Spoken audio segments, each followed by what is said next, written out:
తినే ఆహారాన్ని వృధా చేయకుండా ఉంటే అన్నపూర్ణాదేవి నిత్యం ధాన్య రాసుల్ని కురిపిస్తుందని Konkyana Govindarajulu charitable trust chairman Konkyana Muralidhar అన్నారు.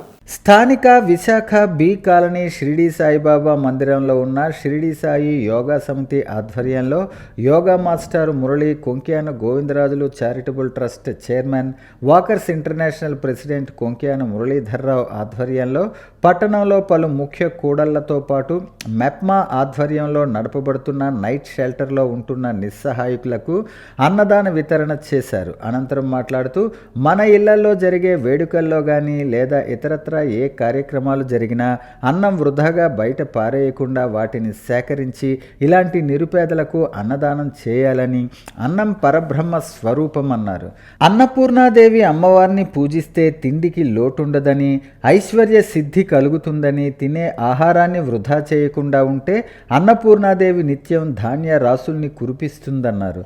అలాగే ఇక్కడ రాత్రి తినటానికి ఆహారం లేక ఇబ్బంది పడుతున్నారని, ఉర్లాం శివతేజ నిత్యం ఆహారాన్ని అందిస్తున్నారని, వీరికి దాతలు సహకరిస్తే సేవలు కొనసాగిస్తారన్నారు. ఈ కార్యక్రమంలో దాతలు మురళీధర్, మండల వీధి వినయ్ స్వామి, ఉర్లాం శివతేజ, కొంక్యాన శివశంకర్, సాయి తదితరులు పాల్గొన్నారు.